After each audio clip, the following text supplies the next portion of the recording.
To be here today. Thank you for having me, Damon. Thank you for coming. Good evening. My name is Yassine Mohammed. I am an administrator with the School District of Philadelphia. My goal has always been to revolutionize the way social studies education occurs in the city of Philadelphia. I did that as a high school teacher, and I'm currently doing it as a social studies curriculum specialist.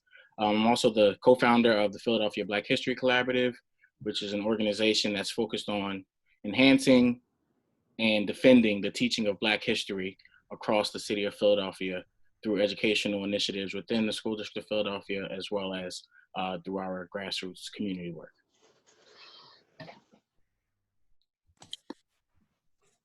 Good evening, everyone. My name is Jameson McLaughlin. I'm the proud pastor of New Hope Baptist Church in Waverly, Virginia, as well as the assistant pastor of Mount Olivet Baptist Church in Petersburg, Virginia.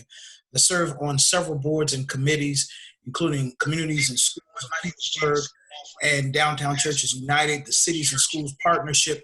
But my greatest joy is being a proud husband and father of 3 lovely children. Thank you, Brother Warren, for having me on this panel. Thank you all for accepting me on this panel with such great minds. I'm excited and looking forward to tonight. And I'm Damon Warren, and I'm your host for this evening, and I'm just proud to be here with all this youth and all this education, all this experience. And so those out there trying to get in, there was a technical difficulty a moment ago. You should be able to get in now. So if you're trying to log into the Zoom, you should be able to get in there now. I just saw the pop-up, so try now. Please come back in with us. So I'm going to share a few slides to get us started for our conversation. So let me share the screen.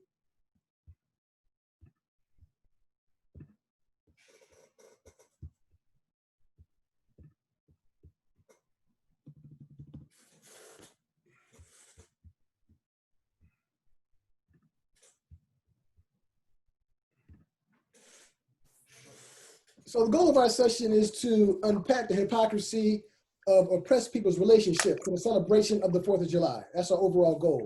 The objectives will be to discuss the key historical context of the Declaration of Independence, to listen to excerpts of Frederick Douglass's speech, What to the Slave is 4th of July, and to engage in a dialogue about the definition of freedom and how we can use our freedom to educating students and the community.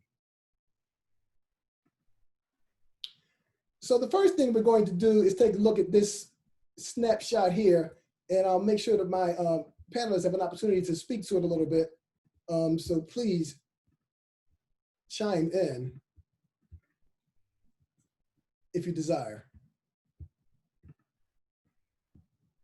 You know what, Damon, is Chandra. When I see these images of these men, I definitely see individuals who are deemed Black people in America as less than human. I see a room full of slave owners, and while this image may depict freedom for some people in America, for many Americans, it represents something that we fought and died for, but does not represent freedom for Black people in America at all. Okay. And these were the signers of the Declaration of Independence. Would anyone else like to speak to this before we move on? I think one of the, go ahead, Yassine. Go ahead, Lauren. I was just going to say, this is one of those pictures that is impressed into the American conscious through textbooks, right? Every social studies textbook I have seen that touches on U.S. history utilizes this photo. You know, there is a tendency in American history classes to make the founding fathers godlike through like an apotheosis, right? And one of the things that I also see is that the document that they're signing leaves out a good majority of the citizens of the colonies at the time. Yeah. I also see a large segment of the colonial elite who, in a lot of ways, were not truly fighting for freedom and independence for all colonists and future Americans, but were really fighting for economic independence from the British. These are people who are engaging in smuggling. These are people that were engaging in land speculation. These are people that were set up to become very wealthy if the British economic restrictions were lifted from the American colonies. And we see these people become very wealthy as a result. You know what, Yasin, I was just gonna say that to me, this image represents power and oppression. So these people have the power, and they have the power to oppress. And so oppression was written into the Declaration of Independence. Their whole construct was to gain, again, economic independence and their independence from Britain, so they could continue their own power construct that did not include a large population of people. Absolutely. And if you think about the earlier drafts of the Declaration of Independence, you have people like Thomas Jefferson clearly laying out that enslavement in the United States, or enslavement in the British colonies, was a form of piracy. It was an opprobrium of infidel powers. It was tyrannical. And you have people who have economic interest in not getting that message out, who push back and say, we cannot include this in this document. And so you see early on in US history, Black bodies being used as political pawns. And we're going to see Black bodies being consistently used as bargaining chips as we move into the 19th century and the 20th century. Well, let me move the slide to the next slide so we can get another depiction. So here, kind of what you all just said, right? Of the 56 signers of the Declaration of Independence, for the children out there, for the parents and children that are watching together, 41 of them own slaves. That's 73%. That's everything you said. And this picture pretty much depicts all of those that own slaves. So at our country's inception, it's clear that it was about slavery, it was about economics, it was about white supremacy. I mean, at the inception of our country, right? So a lot of the foundational things that have still been permeated throughout the entire history of this land started here on this day. Looking here, looking even further, looking of the presidents, right? Of these 12 presidents, of the first 18 that owned slaves. I'm gonna slide this down a little bit so you can see the numbers. We've all heard it before, but a picture is better than 1,000 words, right? So as we look at this weekend, and we look at all of the things that are going on throughout the nation, people are asking, why are they moving these monuments? Why are they doing this? Listen, the purity of the language of the words that are established in all the documents that we speak to, if they were really created, truly authentically created for everyone in this land, we probably wouldn't be on this Zoom right now, right? We wouldn't be doing this right now. All these things, these different marches wouldn't be going on right now. But the fact of the matter is, it wasn't like that, So we have to continue to fight, educate, right? Educate, elevate, and continue to fight to make sure that those words actually are applicable to us all. And I'm glad, go ahead, I'm sorry. I just wanted to jump in just because we're in Philadelphia, and I just wanted to raise this point about Thomas Jefferson. Every time I see a picture of Thomas Jefferson, I mean, he is, he's on everything. And he's got universities renamed after him now. He's everywhere, he's everything. And his backstory is problematic in general. His love story with his slaves. Yeah. And it really is, it was never really spoken to. So every time I see things with Thomas Jefferson, people are, always, oh, well, he was one of the founding fathers, and he fell in love with a 14-year-old slave, which obviously was not love. But, I just want to point out that, we use, like, historically, we are conditioned to believe in things that we're seeing that's not accurate, historically accurate. And, again, Philadelphians have a lot of investment in Thomas Jefferson. And I always wondered why. Well, as a resident of Virginia, I know clearly why many of residents down here have a lot of vested in Thomas Jefferson. It is because we have been sold a lie. The truth has not fully been told. And these individuals, all on this picture, and all of those with red dots, they have been pictured as great leaders, great minds. In fact, even when we get into the speech, Frederick Douglass at some point does applaud them, say, hey, the words you wrote were great. However, they're hypocritical. And so I believe we have the task, the undaunting task now of revealing the truth, being transparent, and while acknowledging people for their great, I guess, attributes, we also have to tell some of the ugly truths of the past and honor them both or receive them both. Yeah. I just want to mention that while we're talking about, people like Thomas Jefferson and talking about we need to remember the ugly truth of the present, that Right. these are symbols. If you look at everything in your pocket that people crave and desire so much, it's those dollar bills, the 1, the 5, the 10, the 20, the 50, the 100. We look at it, George Washington statues all over, Christopher Columbus. The Caesar Rodney statue here in Delaware was just taken down. We have a whipping post still in front of a courthouse here in Delaware. They're removing that whipping post from southern Delaware only to move it, not to destroy it, not to throw it over a cliff, but to move it into a museum in northern Delaware. Why are we holding on to these symbols? Because they symbolize something that the United States of America is still fiercely committed to. Just because slavery has changed shape and changed form, and slave masters are called different names and different titles, we know that we live in a nation that is still fiercely committed to the massive incarceration of Black and brown people, the miseducation and undereducation, and an economic structure that says no Blacks allowed, housing and lending practices that's modern day redlining. We're still fiercely committed to oppression and white supremacy in this nation. And that is why the United States of America is still holding the images of all of these slave masters in high regard in these statues and the naming. And it's paying homage to something that the United States of America still stands firmly on. Yeah, if I could just add just one more piece, it's not even borderline, it's blatant idolatry.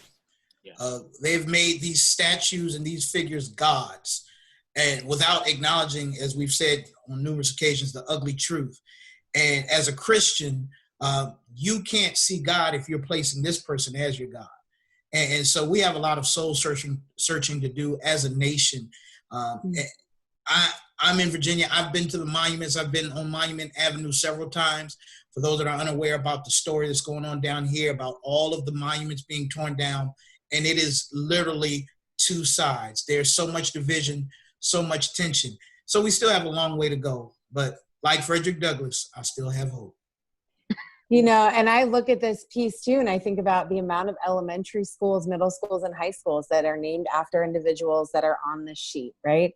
So we have, in our district here in Philadelphia, we have a predominantly Black and brown student body, and they're attending schools with names of oppressors. And that's something that when you look at history and you think about what messages that we're sending to folks, right? Like a school that has a namesake, that namesake is supposed to stand by virtues that the individuals within the constructs of the school are supposed to attain. But what message are we sending when those namesakes are people who were blatantly benefiting from oppressing other people and people of color specifically? But I also have to think, I'm sorry, I was going to speak to that point, that I think a lot of it has to do with revisionist history. Because when we, when we're out here naming the buildings, the majority of, Central High School is the oldest school practically in the nation. But the rest of the schools that became named after individuals, we have to think about when these schools were built and what was happening at the time, and who was benefiting from those things. So a lot of it, if you ask students today who attend those schools of those oppressors, they probably have no connection to the founding of the name on there. Like, that's not part of the history and the fabric of what is taught in the school itself. I worked at John Bartram. They did a lot to teach, who John Bartram was, because a lot of things in and out around Bartram has, some context. But by and large, that's not part of the history of students are spending 4 years that may never really understand the connection of the name of the building to what, them being there. Right. I wanted to actually lift up a couple of organizations. One on that point around school namesake. The Racial Justice Organizing Committee right now is actually putting together a campaign to get multiple schools renamed in the city of Philadelphia, because we all acknowledge that this point is salient, right? That these schools should not hold these names, and that having these names is another level of oppression that our students have to deal with. I also want to acknowledge the Avenging the Ancestors Coalition attack, because they really led the fight over 20 years ago when it came to the President's House, which is currently downtown right by the National Constitution Center. And, we have a person on this sheet that lived in the city of Philadelphia, that was president in the city of Philadelphia from 1790 to 1797. And he was so evil that he understood that Pennsylvania had a gradual abolition law, President Washington. He also understood that any African Americans, any kidnapped Africans who came into the state and acquired residency after 6 months continuously in the state would have automatic freedom. And so he would make sure that before those enslaved people reached that 6-month residency status, he popped them out for one of the other 250 to 350 enslaved people that he had held captive on his slave farm in Virginia. And see, these are the kinds of things, this is why I love you all. These are the kinds of things that are not taught in our schools. We don't learn this stuff in school, right? Kids don't learn this stuff in school. Now, if they have you as a teacher, they're going to learn that, right? If they have people that, people like you as teachers, they're going to get that. But for the most part, they're not taught these kinds of things in school. Let me move on to the next slide so we can move on. So the Declaration of Independence included these 3 major ideas. People have certain inalienable rights, including life, liberty, and the pursuit of happiness. All men are created equal. Individuals have a civic duty to defend these rights for themselves and others. Now, as we talk about all the things we just talked about, this is what was set up for those that wrote the document and people that look like them, but it wasn't set up for us. And this, us as people from African Diaspora, women, it didn't mean this for those groups of people, right? I don't think they could have written all white men are created equal, because really, that's really what this was about at the time. Women, obviously, we had to fight for, women's rights and things of that nature. But even in that fight, that was really white women. That wasn't black women. So, the feminist movement was really about white women. Most of it is about white people. So, these people have certain inalienable rights, including life, liberty, and pursuit of happiness. They don't mean enslaved people, because as Yasin mentioned, George Washington was making sure his folks didn't have liberty and and they weren't free. So, and this individuals have a civic duty to defend these rights. This is what's the problem today. This is problematic. That particular clause is problematic today. So you're seeing a lot of people defending the rights of white people because this belongs to them, right? The Declaration of Independence really was to make them free and make them have those inalienable rights. So right now, with all that's going on in the world and the marching and Black Lives Matter, now it's a problem because we are infringing on those rights. So now they have a civic duty to defend. So they're being aggressive. They're showing up with guns. They're doing all these things. They're like, this is our country. You won't take it over. This is the literal defense of their actions right now. I'll move on to the next slide. Well, if I could say something really quickly. You want to say something? Go ahead. You want to say it? Go ahead. At the end of the day, you said it earlier, Brother Damon, around white supremacy being built into the superstructure of the United States of America. At the end of the day, we're all living on stolen land, and white society has continuously benefited from the literal blood, sweat, and tears of enslaved people. And so these words, they never really meant much to people of African descent. They were used primarily to repeatedly point out the hypocrisy. And it's a beautiful thing that we have this tradition of Black resistance.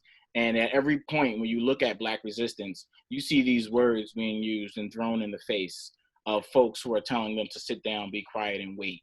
And it's just, no, we don't have to sit down, be quiet, and wait, because you claim that these are your hallowed principles. But we know the truth is the most important principle in the United States of America is the principle of white supremacy.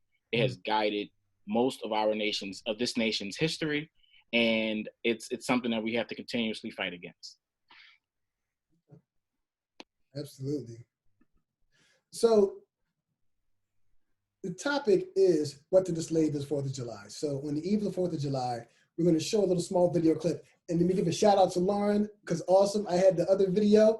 This video is amazing because, you know, peace, please educate all children equally. We speak to children. We all deal with children, right? But the name of our organization, please educate all children equally, speaks to children. And this video is amazing. And I'll let you check it out.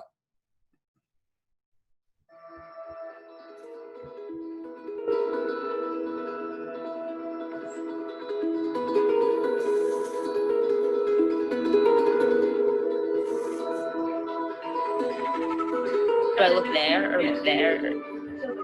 Okay. Okay. My name is Alexa Ann Watson, and I am the great-great-great-granddaughter of Frederick. Frederick Douglass is my great-great-great-great. I'm the great-great-great-granddaughter of Frederick Douglass. I am the great-great-great-great-grandchild. I've been counting on my fingers since I was like 5. Whenever you're ready, here we go. This is the 4th of July. It is the birthday of your national independence and of your political freedom. Fellow citizens, I shall not presume to dwell at length on the associations that cluster about this day. The simple story of it is that 76 years ago, the people of this country were British subjects. Oppression makes a wise man mad. Your fathers were wise men, and if they did not go mad, they became restive under this treatment. With brave men, there's always a remedy for oppression. They succeeded, and today you reap the fruits of their success. The freedom gained is yours, and you, therefore, may properly celebrate this anniversary. Fellow citizens, pardon me. Allow me to ask, why am I called upon to speak here today? What have I, or those I represent, to do with your national independence? Are the great principles of political freedom and of natural justice embodied in that Declaration of Independence extended to us?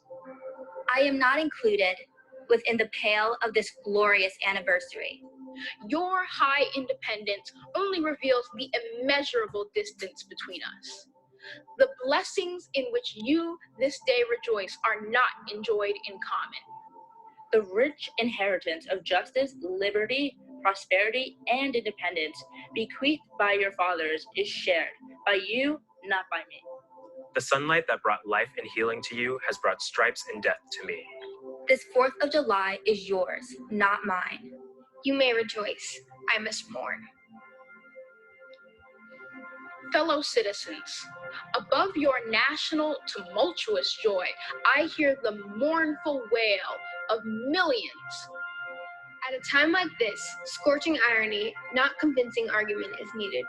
Oh, had I the ability and could reach the nation's ear, I would today pour out a fiery stream of biting ridicule, blasting reproach, withering sarcasm, and stern rebuke.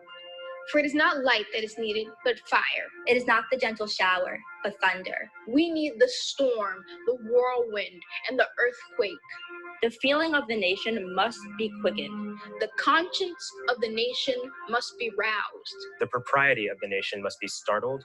The hypocrisy of the nation must be exposed. And its crimes against God and man must be proclaimed and denounced. What to the American slave is your 4th of July? I answer, a day that reveals to him, more than all other days in the year, the gross injustice and cruelty to which he is the constant victim. To him, your celebration is a sham. Your boasted liberty an unholy license. Your national greatness, swelling vanity. Your sounds of rejoicing are empty and heartless. Your denunciations of tyrants, brass-fronted impudence. Your shouts of liberty and equality, hollow mockery. Your prayers and hymns, your sermons and thanksgivings. With all your religious parade and solemnity are to him Mere bombast, Fraud, deception, Impiety. and hypocrisy. There is not a nation on the earth guilty of practices more shocking and bloody than are the people of these United States at this very hour.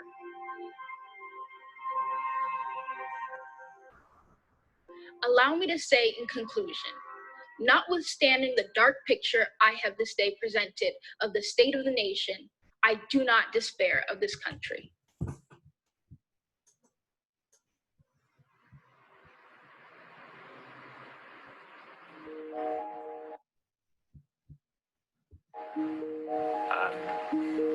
This speech was written almost 170 years ago, but this part of it is still extremely relevant, especially with today's protests.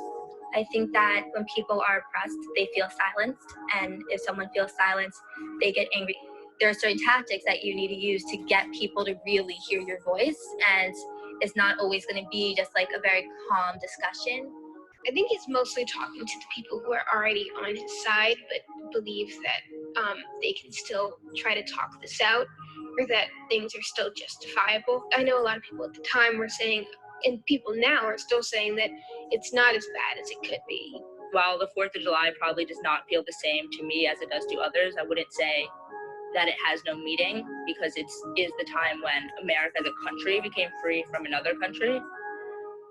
But I would say that it's not the time in which I gained my freedom. He had a lot of hope, especially for his age. And like, I'm getting to the point in my life where I'm only 20 years old, but I'm exhausted. Like I have these thoughts like, will we ever really get to this point? Or is this really something that we should actually spend our time fighting for? Somebody once said that pessimism is a tool of white oppression, and I think that's true. I think in many ways we are still slaves to the notion that it will never get better. But I think that there is hope, and I think it's important that we celebrate Black joy and Black life, and we remember that change is possible, change is probable, and that there's hope.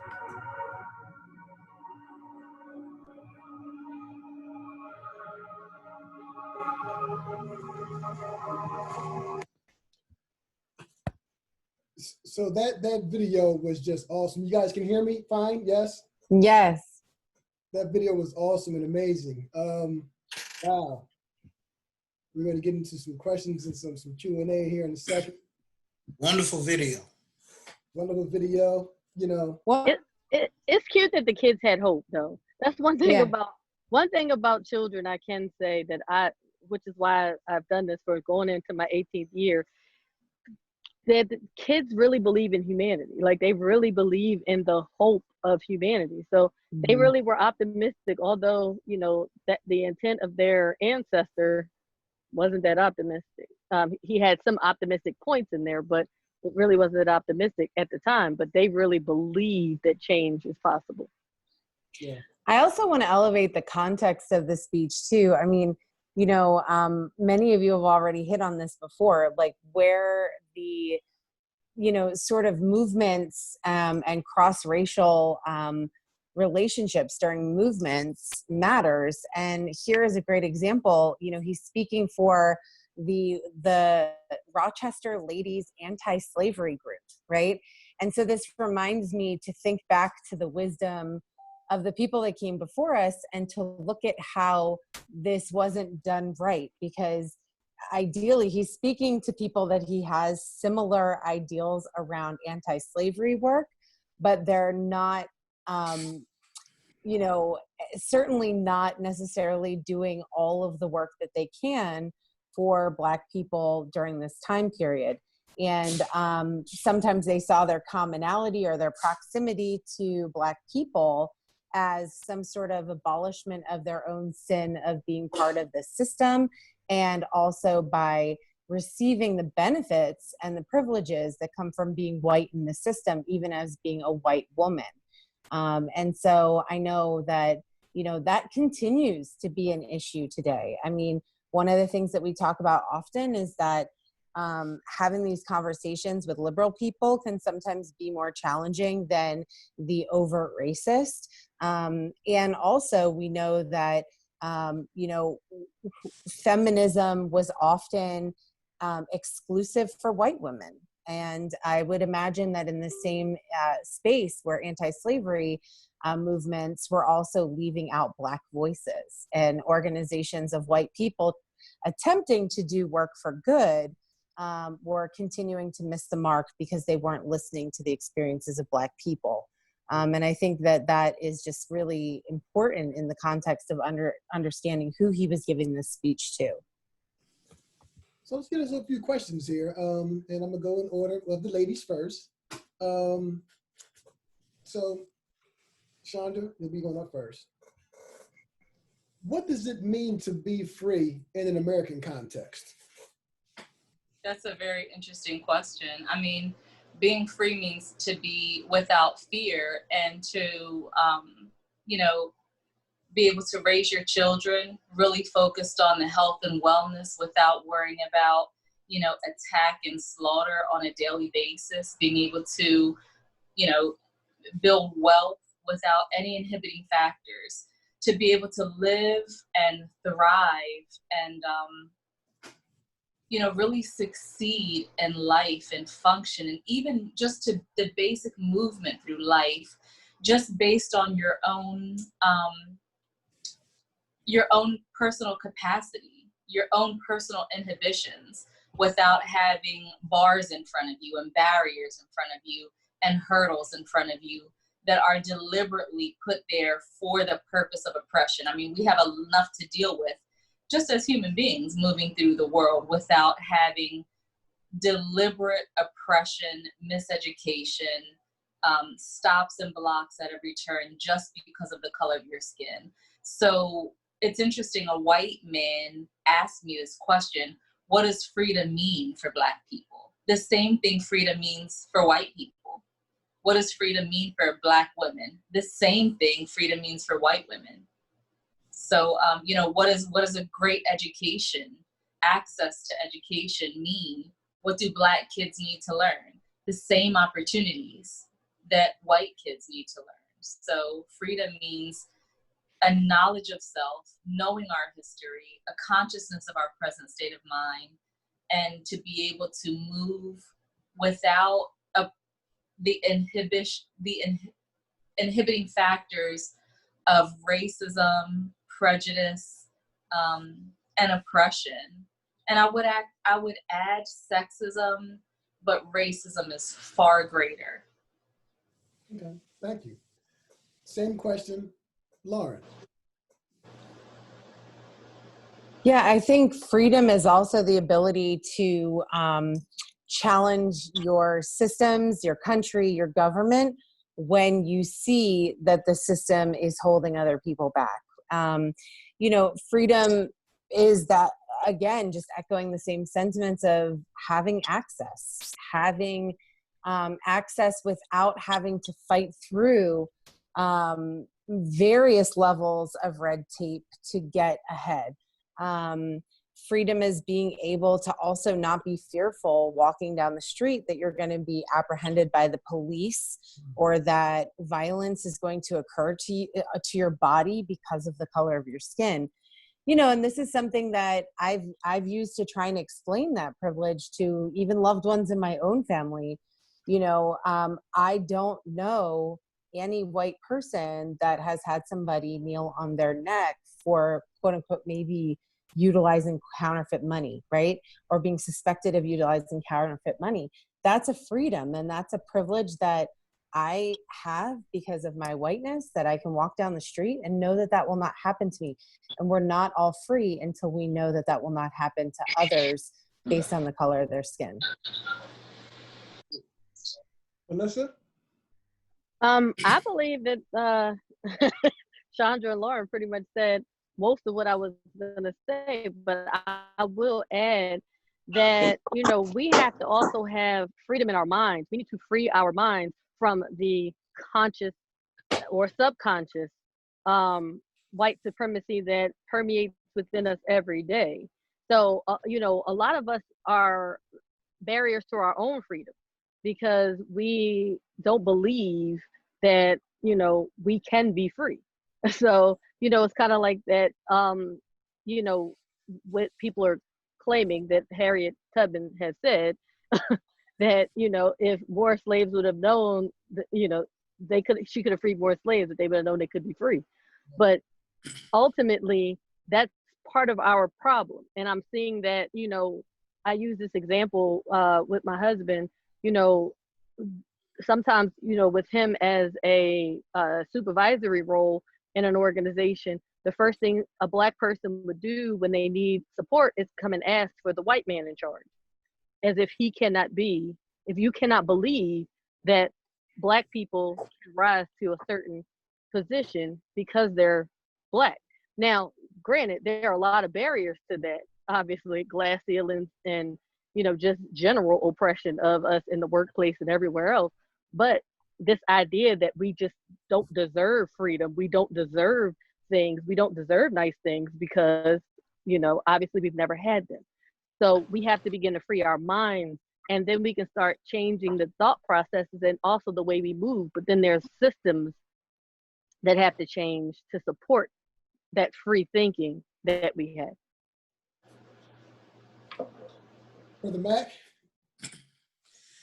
Wow, so much has already been said. It's hard to even try to find something else to say, so I'll just use examples. Freedom for me is being pulled over and not fearing for my life. Freedom for me is being able to have a Bible study and not be afraid that if a visitor comes in that they may shoot up the entire Bible study or church. Freedom for me is my children having the same opportunities as any other child, regardless of our zip code. Regardless of where we live, what schools they go to, receiving the same resources, the same peace of mind, the same liberties and opportunities. Freedom is people that look just like me having the same opportunities to be entrepreneurs, CEOs, executives, and not meet the roadblocks that others meet. Freedom for me is having people that look just like me signing those laws, signing those bills, and being able to speak up and not catch heat from legislation or other hidden corporations that have a hidden agenda. Freedom for me is living in peace, not living in fear, and having so many opportunities just like everybody else. And we can live confidently and comfortably in those opportunities. All right, well, y'all done said it all. You know, I just want to point out that everything that you all have laid out, right, it indicates that Black America has not seen that freedom. And, you know, in this speech, Frederick Douglass, the great ancestor, Frederick Douglass, he uses terms like you, yours, your republicanism, your country, your celebration, to clearly indicate that there's this existence of two Americas. Right. Yeah. In one America, freedom reigns. In the other America, there's literal weights around your neck. And today, in some cases, it's a knee on your neck. And then there's also these metaphorical weights that are in the way, that serve as those hindrances that Sister Chandra was mentioning earlier. That represent this state violence, this systemic violence that we see in economics and in the judicial system, in the political system, and in the education system that work to put up those bars in front of our children. And so, you know, it's not about, you know, this great kumbaya society, but it is about equal access and control over the systems that are supposed to serve all Americans. Right. Only thing I would say is probably more than two Americas. When I think about when I lived in Texas, my brothers and sisters that just want to come to this nation for equal opportunities, that's a whole nother America and a whole nother nightmare that they face when we talk about immigration laws that have been passed and how families have been separated and devastated and, dare I even say, traumatized. So there are multiple Americas. I agree with you, Yasin. Absolutely. And then let's not forget the America that our indigenous brothers and sisters have. Yep. Absolutely. Yeah. We are indigenous brothers and sisters. Yes, indeed. So the next question pretty much encompasses what you said right here. So I'll go to question number 3, and kind of segueing from where Yasin started. And so I'm gonna start with you, Yasin, to answer this question. From an instructional standpoint, since we're talking about children and education and so on and so forth as well, right? So from an instructional standpoint, how should schools teach about the 4th of July? You know, it's really interesting. My answer to that question is you teach it the way Frederick Douglass taught it. Right? Frederick Douglass is standing in front of an audience of white liberal women, and he says, I'm not going to give you the polite speech that you're looking for. I am going to bring about discomfort, right? And in so many words. And at the end of the day, social studies education should be very uncomfortable because we are hitting on topics that are extremely tough for young people to endure, for grown men and women to endure. And we see how grown men and women are responding when historical facts are being put in front of them. And so, we do it the way Frederick Douglass does it, right? Acknowledge that the 4th of July, that this American Revolution does represent a monumental task, right? People did something that was difficult. And we can also be critical of their motives, right? And so, and he cuts them a break because he doesn't mention that they're slaveholders. He doesn't mention that they have these ulterior motives. They say, they claim, currently we claim to Thomas Paine and we say, it's about, taxation without representation. But we know that they have these economic motives that they don't elevate in public, but they are elevating behind closed doors. So he cuts them a break. And in the U.S. history curriculum and the African American history curriculum and the world history curriculum that I promote, we're not cutting them any breaks. We're going to have that full discussion about who these quote unquote founders were, right? And he says your fathers quite often. He never says our fathers, right? So who these quote unquote founding fathers, their founding fathers were. Have that honest conversation, point out the hypocrisy that exists and continues to exist. Call on students and their families to recognize that we do live in these multiple Americas, and the multiple Americas existed in 1776. It existed in 1865. It existed in 1965, and it still exists today. And move from an acknowledgement of these multiple Americas to having them study, okay, what are some of the issues that we see today that were around in 1776? Let's discuss that. Let's engage in some problem-based learning around that. And let's then take this learning and make it outward facing and pass on this learning to your community, your school community, your families, etc. Same question. Anybody else? Go ahead. I was just going to mention before we go too far, we do have a question as well that was we just passed. But I'll yield to the ladies. So just really quick before we get, real quick, one thing that Bob Marley said in his song is tell the children the truth. The only way, what is the definition of education? The only way to teach anything less than telling the children the truth is complete brainwash, manipulation, and intentional. We can't keep talking about what's happening in the school system with this curricula that's approved by states as unintended outcomes. They're not unintended outcomes doing unintended harm to Black and brown children and white children. This is doing harm to America as a nation. There's only one way to teach about Christopher Columbus, about the founding of nations, not just American history. There is no Black history outside of American history. There is no American history without Black history. There's only one way to teach, and that's to tell the children the truth. And I was just going to add, like, as I had said earlier, and it's all, clearly I'm a counselor, so everything is about cognitive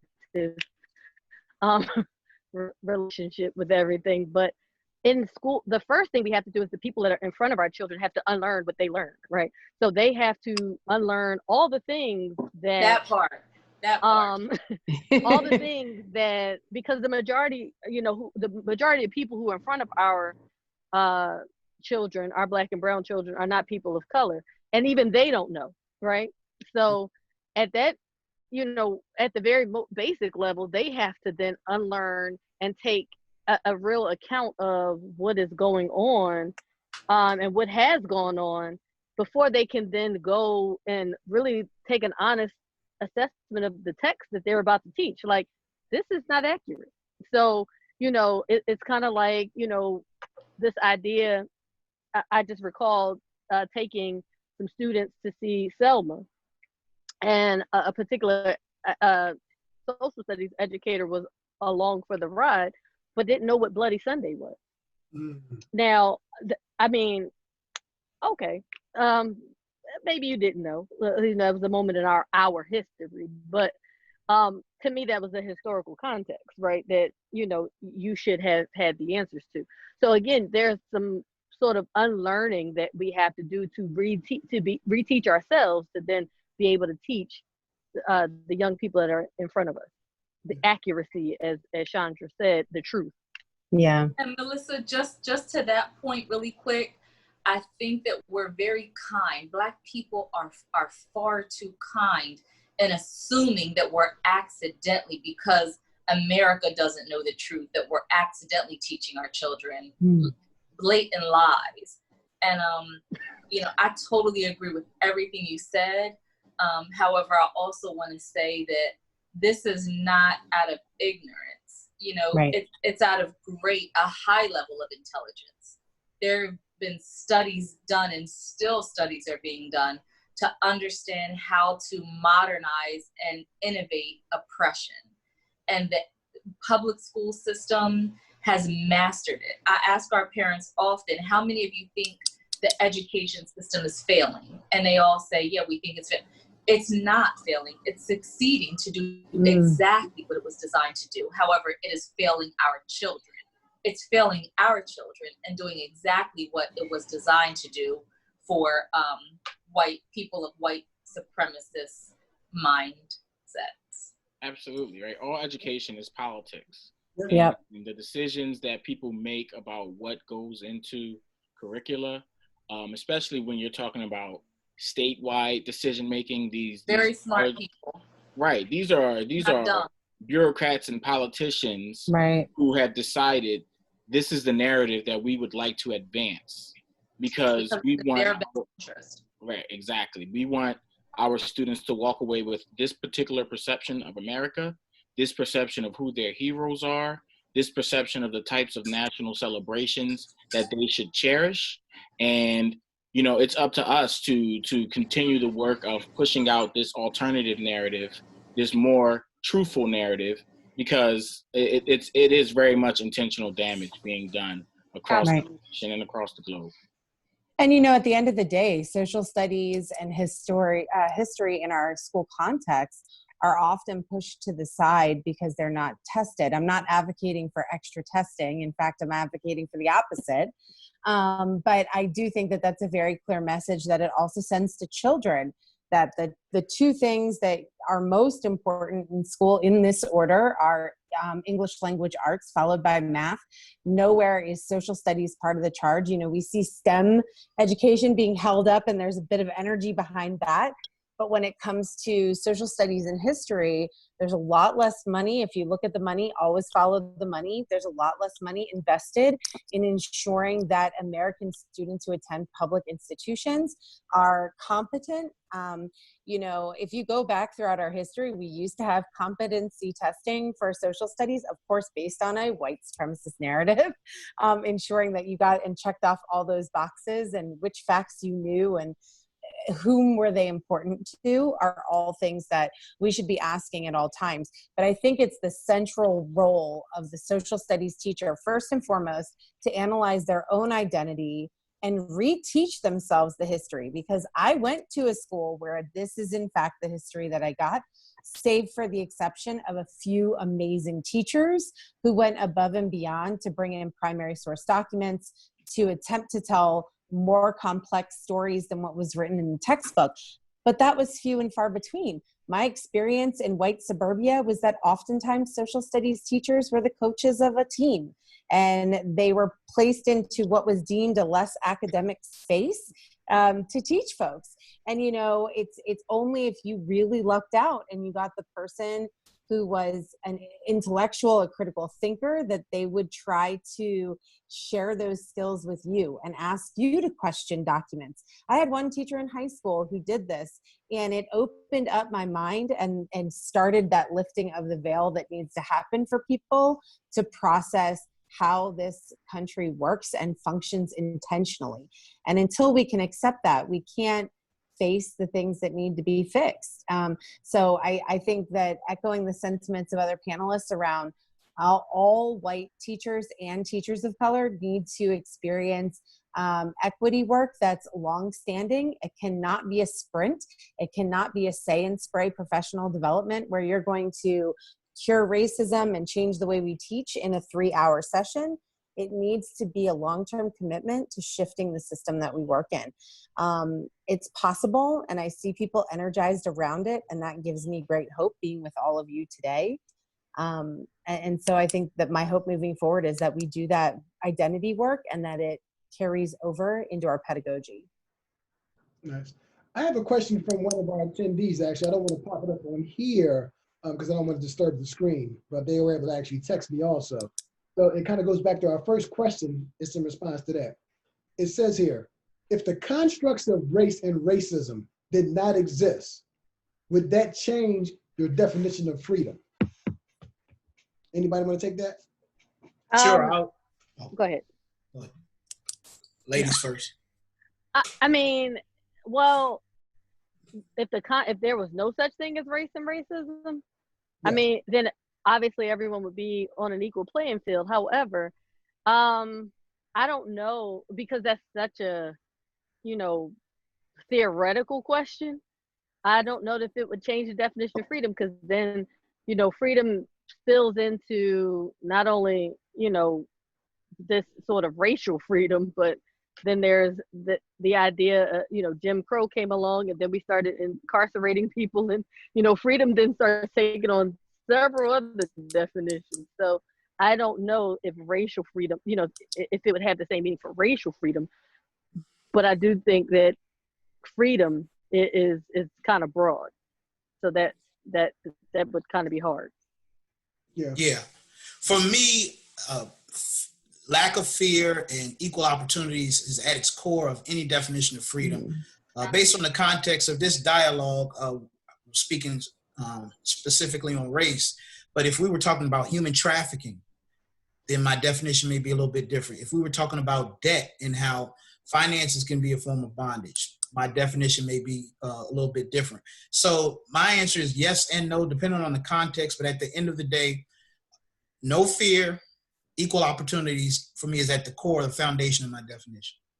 I think about that too, as a member of the LGBTQ community. For me, that also echoes, and I love the way that you just said that. It's about equal access, right?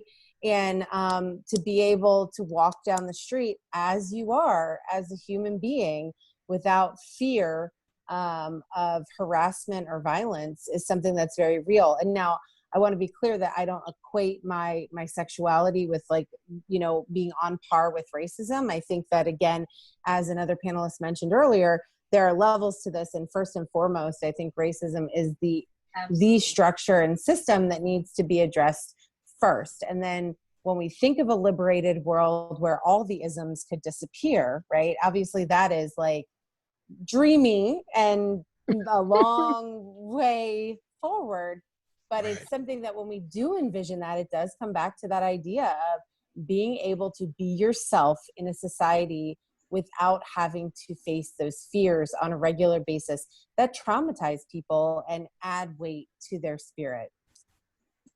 You know, I also think about the hindrances and the ways in which capitalism itself hinders people's freedom, blocks people's freedom. You know, just in terms of the type of wealth gap that exists in this country today, the poverty that exists. One, it's so hard to separate race from any of this, right? Because this is very much a hypothetical question. All we know is the context that we currently exist within. We also know that racism, white supremacy, enslavement in the United States becomes the foundation of American capitalism. But without race and racism, we probably would still have some form of exploitative economic system in place. And that exploitative economic system would make sure that certain people in society do not have access to gainful employment, do not have access to a decent living wage, right? And so right now we have people who claim that, you know, our economic system is not based on race. And if it's not based on race, we still have oppression in the form of American capitalism. But we know that race is inextricably tied to it. But I have to say though, Yasin, like in countries where, and you know, in countries where there is, you know, where race, you know, they're sort of like homogeneous and it's not very many other people of other races, then it's essentially classism. So, you know, you end up with, you know, where race is not a factor in some countries, classes. So, you know, and that even was something that was, you know, a founding father issue, as we talked about earlier, but that is an issue in general because, you know, they were looked upon, even coming to Ellis Island, you know, other immigrants, it was about class, so not necessarily race. So when we start looking at, you know, removing race and racism, then you're going to be stuck with class and classism. So I think it's all so that's going to hinder freedom, period. Melissa, I want to, you know, just to speak to that, racism is used in America as a catalyst for classism. It's a way to divide people in the same class and pit us against each other so that classes are not oppressing people, but within the same class. You know, when you think about the civil rights, and I appreciate what you said, Lauren, about the, you know, the different movements. You know, race is the only immutable characteristic. No one would ever know. People just see you as a white woman. No one would know that you're a white gay woman or a white straight woman or even a white transgender woman or a man unless you felt empowered and emboldened to come out of the closet. For us, there is no closet. So I do appreciate that. And I want to say to all of the isms that exist, we hold, you know, and I love the Frederick Douglass's not owning that. You all, your, you know, these different movements are holding each other back. You know, when the civil rights movement was at its most powerful, here comes the feminist movement, which is a white woman's movement. I think, Melissa, you said that earlier. And it was the worst thing that ever happened because we took the most powerful, intentionally, the most powerful voices were taken from the civil rights movement. And even today, there's this idea that women of color are part of this white woman's movement, you know, and it weakens the movement. The people of color, Black people, were removed from the civil rights movement through the LGBTQ movement. If it's a movement for justice, a movement for equality, a movement for, you know, freedom, why isn't everybody a part of the civil rights movement? Why didn't women say we're going to support the civil rights movement? Because white women had to assure their husbands, their brothers, and their sons, white women are the #2 benefactor of white male supremacy in America. So to get involved in a gender equity, equal pay fight, who's making the most in America? White men. Who's second to white men? White women. You know, who's below them? Women of color. And then who's at the very bottom? Black men. So how do we as Black women stand alongside white women who would never stand alongside of us and fight for white men and women against our own brothers and husbands and sons who are at the very top of unemployment rate in America, the very top of incarceration, of, you know, nonviolent crimes in this country, and the very bottom of the pay equity gap. How do we stand next to white women? How do we march in an LGBT, you know, Pride Day? We have to stand together. And if people are really about justice, equality, and freedom, they're going to join the civil rights movement, the Black Lives Matter movement, because when Black people are free, everybody's free. When Black people have justice, everybody has justice. Right. But people won't stand for us. And every time there's a separate movement, they're saying, we want freedom for everyone except for Black people. And we have to stop standing alongside and joining these movements and marching in these marches that are oppressive of Black men and boys in particular. Right. Nobody cared about this whole Me Too movement. Nobody cared when white men were brutalizing and raping and pillaging Black women. So how do I stand next to a white woman mad at a Bill Cosby when white women never stood with us and still don't to this day as a whole? There's a lot of healing around that needs to happen, and the finding of collective community to do that repair, I think. And, you know, I saw glimpses of that this Pride Month. There were some moments where, as opposed to feeling co-opted, there were sections where people in the LGBTQ community were championing Black Lives Matter. And that was a moment that I saw that I was like, oh, that was a good choice in this, like, of coming together and saying, like, yes, you know, LGBTQ rights are not where they need to be right now, but right now we're going to put Black Lives Matter at the front and forward of this conversation, because until that can happen, right, and until we can come collectively for every member in the community that we're standing for, that there's a lot of work to do. And there's definitely lots of, and I'm not saying that that's done, right, because there are tons of folks in the LGBT community that turn their eye to Black folks, to Black trans folks, and that is something that needs to be changed. But I saw glimpses of that moving forward in this month of June just before us, but just small glimpses, you know? But I think one thing that needs to be recognized, and I saw that on a panel that I was watching on MSNBC, is that a lot of the rights that are being won in the courts are being won on the principles of the civil rights movements and laws. So the right being gained by the LGBTQ community, if these laws were not in place and were not already there to be able to reach back to, there would be no movement, right? Absolutely. So there would be no fight to win, because there would be no precedent. So at the end of the day, you have to chant Black Lives Matter, because the Black lives had to matter for your rights to matter where you are now. That's right. So that's right. And there needs to be honor given to the Black and brown folks that even, you know, are at the core of LGBTQ rights from the start at Stonewall and beyond, right? Not just at Stonewall. And I think you're 100% right. All of the rights that we have are owed back to the work of Black individuals fighting, who have already had, I mean, whether it's Black Lives Matter or the Black Liberation Movement, that have been doing this work, right? So I agree with you 100%. And it's gotta be, you know, we're seeing a lot of beautiful moments right now, but there needs to be movement. Right. We're not impressed by these moments. We're not impressed by the NFL playing a song for a couple minutes, in a couple of games. We want to see justice and equity, pay equity in the NFL. Right. We want to see Black lives mattering for real.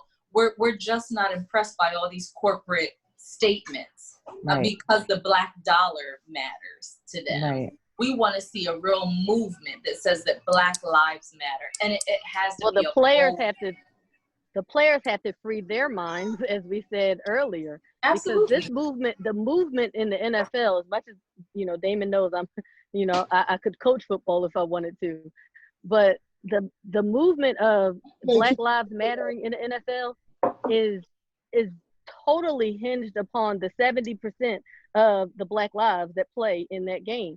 They can control the narrative if they understand that they are free men. Okay, if they understand that they actually have the power, they have given the power to the one white owner and the 10 white coaches on the sideline when there's a 53-man roster full of mostly Black men. So if they begin to become a collective and realize that this does not move forward without us, you can make your video, you can have real strong, powerful, you know, we want these demands, but what are you going to do if you don't get them? How are you going to change the narrative? How are you going to move it forward?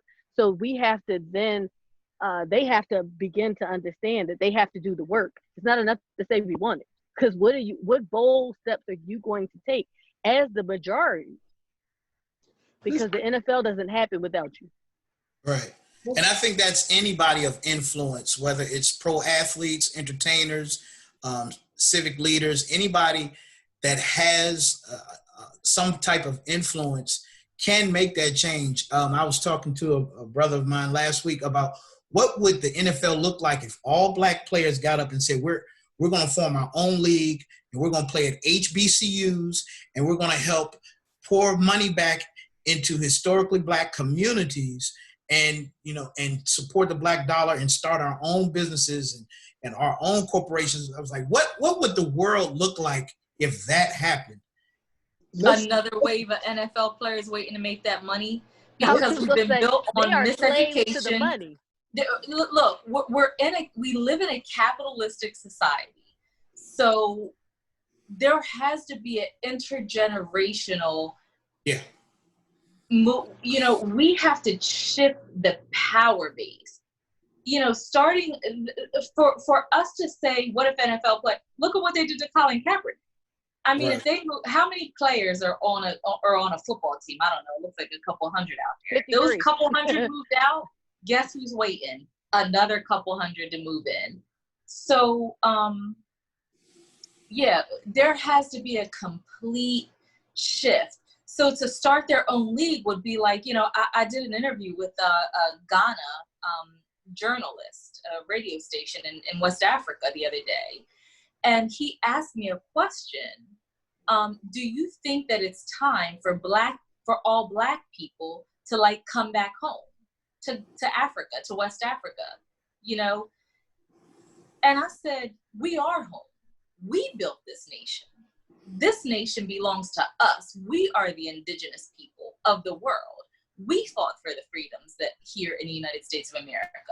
So to say that NFL players should now maybe, you know, just play at HBCUs or start their own league, that would be kind of similar to say, and I'm not saying it's a bad idea, but it's similar to saying all Black people need to just go home to their own nation. Like, no, we need to stay and fight for justice. And one other point, we're way beyond the point of equality. We need equity, which means Black people need a whole lot more than everybody else, just because we're Black.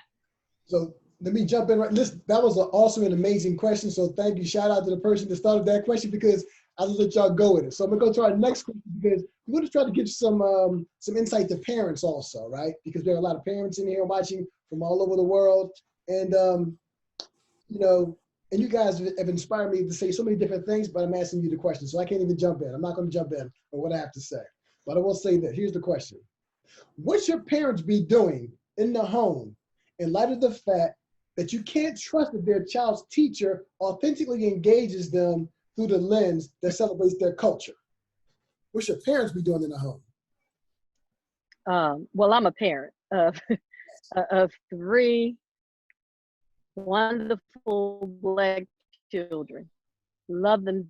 And I'm raising them in the suburbs where there's only 11% African American, and they're at a school where there are no Black teachers and there are no Black administrators. So therefore, it is incumbent upon myself and my husband to actually educate them about their Blackness and educate them about what it means to be Black, what it means to be that only Black friend, right? And the microaggressions that they're going to, experience and all those things. But we have to teach them the Black history in our home, because and also instill in them the Black pride, because one of the things that you end up with is a situation when you raise them in the suburbs, is a situation where they don't see color and all this other kind of stuff, and they don't think that racism applies to them because they're socially accepted. But that's not really real life. So what I have done as a parent myself is actually making them sit with things that show, like the Montgomery bus boycott, making them sit with things that show, what happened when schools were segregated, right? Before they were not allowed in the schools they go to, and teaching them that sort historical context so that they appreciate it. Because at some point, and letting them hear from my mom, who went to Bartram, who said she was chased home in the 70s, she had to get out of Southwest Philly and back across across Baltimore Avenue at a certain point because white folks wouldn't allow Black folks in that community then. So just understanding the context of where we are today versus where we came from, and having a healthy appreciation for it. And that's part of the problem. Our kids are so far removed from any of these movements and any of those struggles, and unless it's carried forward by the household, it's not going to be important to them. And that's what happens when we talk to kids today, like Martin Luther King, Malcolm X. They hear about them all the time, but they don't really understand the impact of the Trailblazers, and it means nothing to them. Amen. Amen. Melissa, I totally appreciate everything. Unfortunately, parenthood does not come with a handbook, and while she shared everything that she did right, I'm just going to be really vulnerable. And I do have, my only, thing that I would do differently in life is, I'm a mother of a beautiful, amazing, powerful young human being that America deems as a Black male. And I would say, in a very vulnerable place, just love your children and provide them with every opportunity. Just try to make a decision to not live in fear and to be free. Whatever is going to happen is going to happen anyway. Don't raise your amazing, beautiful human child as a Black male based on what the United States of America tells you, because it's a place of fear and anxiety and oppression within your own home. Raise your child as an amazing human being with every opportunity and every freedom. And that's just, lead with love and not with fear. And it is a scary thing to be raising a son as a mother in America, but don't succumb to that fear. Really align yourself with love and greatness and power and freedom in your journey as a parent. That's what I would say to the parent. I'd say one, surround your young people with symbols of Black excellence, symbols of Black history. Make sure that they understand Africa is our homeland as well, and that we need to work to making that connection with the continent. Model critical thinking with your young people. Sit with them, watch. A good friend of mine said, you can't just tell them what they can and can't watch, because they're going to watch whatever they want to watch anyway, right? And so find out what they're watching. Pizza guys at the door. Find out what they're watching, and have conversations with them, right? The same way we would have conversations about what's missing in the curriculum, you can have the same conversation about what's missing in the media narratives that they're encountering on a regular basis. how are we being portrayed in those media narratives, right? And let them know, right? Build up that media literacy, that what you're watching is not the real world. What you're watching is based on an agenda. People are putting out these images. They're putting out their wish list of what they'd like America to be. They are putting out a wish list of what they'd like other people to think about specific groups within America and across the globe. And a lot of times that puts us in a very negative light. And so it's about pointing that out and having those conversations with your students, with your young people often, right? And I say students because it's one and the same, right? Pause the show and engage in discourse about what they just saw.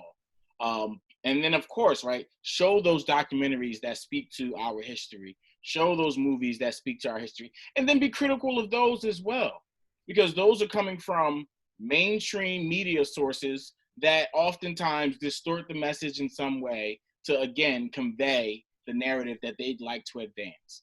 And so just consistently have those conversations with your young people. Expose them to opportunities that currently exist in our society today to claim our own culture, right? You know, we're talking about the 4th of July, but introduce young people to Juneteenth early and often, right? We're talking about eliminating Columbus Day. Introduce them to the Reclaim Malcolm X Day that has been around for several years. Nat Turner Day happens in Harlem every year, August 24th, right? Introduce them to the spaces that we have created that elevate our culture, that elevate our history, and that does it in an authentic way. And it's not something that's co-opted, right? I don't care that that Lift Every Voice and Saying is being played at NFL games this year.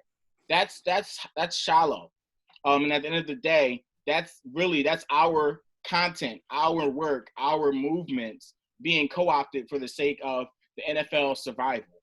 You know, at the end of the day, we want to just let our young people know that we're doing this work, that it's been done, that we don't need the approval of these outside entities to do the culture building work that is inherent in us. And for white people, I'm going to say that it's all of what you just said as well, Yassine, right? It's also introducing windows into other folks' experiences in life, so your child doesn't just get the white narrative of the world around them. And truly, you know, color blindness is detrimental and well and alive in many white households. The concepts of bootstrapping, like if you just did this, you're going to do well in life. Those narratives need to be discussed, and white families need to also provide opportunities for their children to have experiences where they are learning about the many varied experiences of the many Americas that we just talked about, and thinking about how if they can shift their mindsets, and the children can have that hope moving forward, you know, then hopefully they can become people that break the cycles of oppression in their lives for others. But that's, you know, it's a big piece of work that needs to be done. And for white parents, it looks very similar to some of the things and then very different, you know. But my charge is for white parents to talk with their children about race, to analyze the media. If you're sitting during the news and watching the news with your children, use that critical lens to talk about what's happening and who the message is created for and who it's by. Man, if I could just add one more thing, I agree with everything that's said, instilling excellence in our children. One of the things that resonated with me so much about Frederick Douglass's great-great-great-great-grandchildren is we have an opportunity for those of us that have parents and grandparents that are still living to teach our children our own family legacy and our own family history. And I believe that will help them to know themselves. And so one of the things we can also do is be intentional about meeting with our ancestors who can also share the story of what it was like to march in the 60s, what it was like dealing with segregation, what it was like even dealing with Jim Crow if they go that far back. And I believe that can be a great start to educating our young people. One thing I'd just like to add, even though I'm not a panelist, I wanted to add one thing. You know, as you teach them to think critically, have your children go to school and take 2 sets of notes, right? Because when the teacher is giving you this stuff and you notice your mother and your father have taught you otherwise, always take 2 sets of notes. Use a T-chart, whatever style you want to do it. Take 2 sets of notes and go home and talk to your parents. And parents, please talk to your child every single day about what it is they're learning in school, because that's the only way until we get a true education system that's not doing all of these things to harm our children. And there's some great teachers out there. There's some great principals out there. I know them, but it's not enough. It's definitely not enough, right? So until we get to the point that we have what we actually need, we must take 2 sets of notes and talk and engage with our children every single day in the home. And as a parent, I want to say, don't be afraid to challenge the system or challenge something that's particularly racist or culturally insensitive about something that your children are learning. And, you know, as I shared with you guys privately, but I'm going to share publicly, is that, you know, like the example I used about my kids having to do Immigration Day. It sounds like a great assignment on the surface, right? But all folks weren't immigrants, and at no point, and they had done this for many years in this district. And when my children were in 3rd grade, my boys, you know, they were charged to come and you know, dress up as an immigrant and this kind of thing. And I'm like, no, I want y'all to learn about immigration. Cool. But I also don't want you to think that you immigrated here, because that's not a thing. And I also need the school to understand, if I can't send my kids dressed as an immigrant because they didn't come through Ellis Island, and probably not did everyone else in this class and their ancestors. So I had to challenge that. Like, why are we doing this? Like, is there not an opportunity? Because they were slaves. Their ancestors were slaves. So I challenged that particular assignment. It took them a while to get back to me, 30 days. But at the end of the day, they still do it, because when my daughter went to 3rd grade this year, the assignment still showed up. So, you know, at the end of the day, I think that they have never thought about that critically and why they do this assignment, because a lot of it is coming from a Eurocentric, you know, perspective, and it didn't harm anyone, and no one ever spoke up. There were probably countless number of Black children who went through this assignment, but their parents did not challenge it, and I challenged it. So I don't know that they're ever going to get rid of it, but I wanted it to be known that this is culturally inappropriate, and parents need to continue to do that. Just one, you know, I think we give them too much credit to say that they didn't think about it. They were very thoughtful about this. Even if they didn't think about it and you brought it up, now they could be thinking, but they're very thoughtful. They're very deliberate. And you talk about Eurocentric. Everyone who came from Europe, all of the colonizers are all immigrants. So they're very thoughtful in who they position as immigrants. And it's deliberate. And while ill-intended, it's something that they choose to continue to do. They choose to continue to celebrate certain immigrants as founders of this inhabited nation, and they choose to talk about those inhabitants as savages, and everyone who came after I don't know what date of I don't know what color is an immigrant. It's very thoughtful and intentional. And Melissa, you're right in terms of really holding these schools' feet to the fire, visiting often, checking in terms of what they're doing, what projects, what's in the curriculum. And at the end of the day, you're right. Those challenges have to occur. That discomfort needs to be created. And, you know, honestly, it's about changing those assignments, right? It's about eliminating the Ellis Island trip. Or if you're going to do an Ellis Island trip, go ahead and visit the African burial ground that's not too far from there and have a real conversation about what's happening with multiple peoples within that city in the 17th, 18th, 19th centuries. You know, so that you expand that narrative. And, you know, I had similar conversations with my daughter's teacher this year, and they had to switch up that entire assignment. And I don't feel bad about it. And I'm looking forward to see what it looks like next year.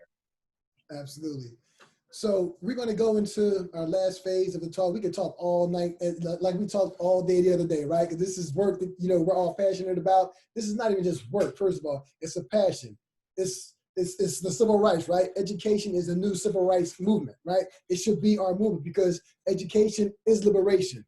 once it's applied properly, once it's actually authentic and engaging in all the things that we need for all of our people. So a call to action for holiday and celebration equality for all people and their cultures in America must happen. So we just kind of spoke to all of that. So I'm gonna give each person 2 minutes to give us your final thoughts. And we can go top of the order. Chandra. Okay. So thank you all for, joining us. And again, Damon, to you and for the time and space to have this very important conversation that hopefully will continue in the homes of those watching, especially the parents, in the classrooms of those watching, especially the educators. But I think that we've let administrators and those leading state departments of education off the hook in this conversation. I think our teachers of all colors, all backgrounds are doing phenomenal work showing up on the front lines. But like any frontline soldier, they have to follow the orders of the commander-in-chief. And despite what their feelings and personal sentiments might be. So I just pray that these conversations really continue within the household. I think the charge this weekend and June, just like the charge was for Juneteenth weekend, when we recognized Freedom Day in the Black American community, I think it's to not merely celebrate freedom, but to really invest in freedom, because and recognize the brutal truth that freedom does not exist. And we must continue to invest in our children. And it's not an investment in Black children. It's an investment in the future of this nation. America cannot thrive without Black children, Black families, Mexican, Hispanic, Native American. It takes all of us nation builders to really be able to build a nation that we'll be proud of and that all of our children can thrive in a very healthy way. It's going to take systematic work, financial work, that economic development work. So I would say invest in freedom. I'll just have to say as a closing, you can go to IamTheVillage.org, One Village Alliance. Again, we lead a social justice organization, and there's an opportunity to make a major investment in freedom through One Village Alliance. And again, that's IamTheVillage.org. And our Freedom Center is developing rapidly and organically here in the Delaware Valley. So thank you. Leave the website inside the chat room for those that are online right now with us, if you have the ability to do so. You can leave it on there also. Okay. Lauren? I think one of the things that this conversation is really leaving with me is to question everything and to use opportunities to push systems. There were great examples that all of you shared throughout today's conversation around questioning how our students are taught in our schools, and really forming a collaborative with other parents to get voices heard so that we can have comprehensive histories being taught in our schools. And we need to be advocating on behalf of professional development for folks to do identity work so that they can cease perpetuating the oppressive systems and try to support students in learning how to think critically. Beyond this, I think at the end of the day, it's a conversation for people to have that, yes, changing a holiday may not be the change that we want to see in the long term. The long-term goal is let's change the system so that people can be free, but always question who is free when the celebration is one of freedom, because it's really leaving out a majority of folks when we think about the 4th of July. Okay. Melissa? So my just last words is pretty much echoing what Chandra and Lauren said. Like, be aware. Know your history. Question everything. Everything comes from somewhere.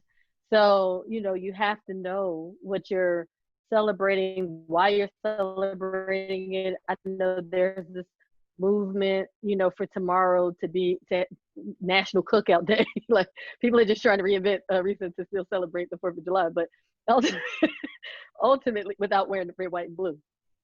But ultimately, it just means for me, as we, did I not celebrate the 4th of July at some point? No, I did. So, as you learn, you grow, you mature, you understand. And so when I stopped celebrating the 4th of July and we incorporated Juneteenth as a holiday, in spite of the 4th of July, we then taught our children to celebrate. So they put that on the calendar. They don't put the 4th of July on the calendar. So it, once you start, learning and teaching, it is incumbent upon us to share the knowledge we have with the people around us, whether it's your students, whether it's your family members, whether it's people who are in opposition to you. And people always tell me, I don't know why you fighting with all these people, and I'm like, because I feel like it's my duty to educate, even if they're opposing what I'm saying and they don't understand. It doesn't mean that the history isn't there and the facts don't represent what I'm saying. So they just, don't want to know the facts. But if I had to leave you with any words, it's really just continue to educate, continue to learn, continue to grow, and continue to, grace one another, as we grow and learn, because, our brothers and sisters and allies, they're growing too. So I know we like, you're canceled if you don't, you haven't grown at the rate that I'm growing. But everyone needs some grace in their growth process.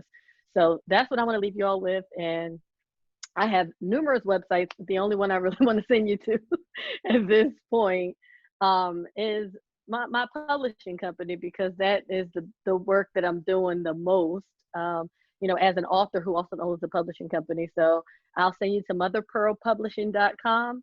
As the shirt says, support Black authors, because we don't get enough support, unless we have a national platform. But we need to support Black authors as much as possible, no matter the genre, because, that's Black wealth building, and that's what we want. Thank you for having me, Damon, and of course you rock.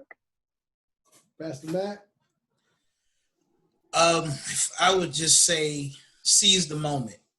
Frederick Douglass had an opportunity to ignore the facts and ignore all that was going on, but in spite of the opportunity that some would have shied away from, he seized the moment. He articulated what was going on. Likewise, on any type of holiday or celebration, we have an opportunity to seize the moment and use whatever platforms we have to bring education and awareness. As you mentioned, an author, my mind drifted away to another book that was written, just so happens in 1852. Harriet Beecher Stowe writes the classic Uncle Tom's Cabin. And for many, this was the first bestseller. And Uncle Tom in this narrative, or in this book, or this novel, is far different from the person that we call him today. Once it went to stages and theaters, they recreated him. But my point is, Harriet Beecher Stowe, she used her platform of writing to bring awareness to slavery and to all that was going on. Frederick Douglass took advantage of the day and seized the moment. And so I encourage everybody, when you have an opportunity, seize the moment. Bring awareness to what you're passionate about and what's right and what's truth. And I believe we'll all be better because of it. Thank you again, Brother Warren. I feel so awkward calling you Brother Warren, but thank you again, Brother Warren.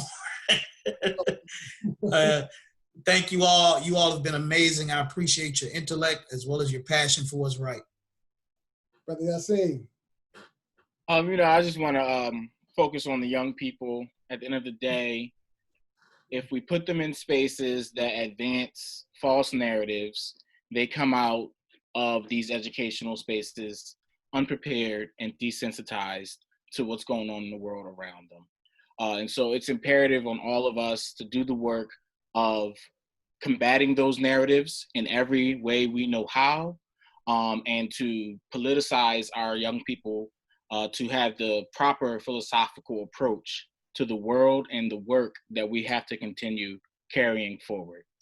We have a current problem that stems from historic problems, and at the end of the day, we have to use our knowledge of history, our knowledge of self, to address those problems. We have excellent examples in so many of our ancestors, study those ancestors, study the words of those ancestors, and study the tactics of those ancestors, and move those concepts into the 21st century and advance them based on our new learning. We have to get that work done. And if we don't get that work done, then, we'll see small gains like we've been seeing small gains. Reparations now, and really, let's get this ball rolling on this current civil rights movement that we're in. Yeah. So I'll just close out by saying, first of all, thank you to all the panelists. Thank you for being the courageous workers that you are, and all the work that you do, all the different lanes that you have. Thank you to everybody that joined us today as an attendee. Thanks to everyone out there in Facebook land or YouTube land or wherever you are. I mean, this thing is kind of all over the place. So I'd like to apologize in the beginning for technical difficulties, but we'll get better at that in the future. And this is going to happen at least once a month on various topics. So some of the things you got to touch on tonight, bring some other folks in. So you want to come back and join us again, have conversations and keep it going. Because right now we are going through what is called a root canal, right? As a country, we're going through a root canal. What we need to go through is a total extraction of all these things, all these racism and white supremacist things that have impacted us as a people. Black people, white people, brown people, yellow, everybody, right? We need an extraction. So this is just one of the steps of many that I see out there in the world taking place. And I'm just, happy to be a part of this movement. And I love you all, love everybody out there. I love all people. See, I believe in one race, and that's the human race, right? Authentically, I'm pro-Black. Don't get it twisted. It doesn't mean I'm anti anything else, but I'm definitely pro-Black, right? But I love human beings. So anyone out there watching in the real world, in the entire world, if you're about being a human being, about coming together as a people, let's do this. Let's do this. Those other folks, we're gonna keep on trying to work on you to try to get you to to change your mindsets and so on and so forth. But at the end of the day, hopefully there'll be more of us about the human race than those folks that just want to stay over there. And they'll become the minority, right? They'll become the minority. Because we can't change everybody's mind, but we're gonna damn sure try. So yeah, 4th of July is tomorrow. And for me, I haven't celebrated it in God knows when. And I kind of subscribe to our brothers right here. I'm gonna close out with just a little bit of music before they mute me. So I'm gonna start with this right here.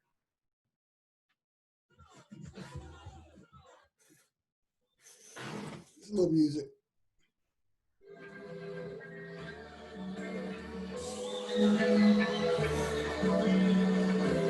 Public Enemy. They claim we're brothers from the bottom of hell. Cause the black is back and it's bound to sell. Picture us going out on the 4th of July. And if you heard we were celebrating, that's a worldwide lie.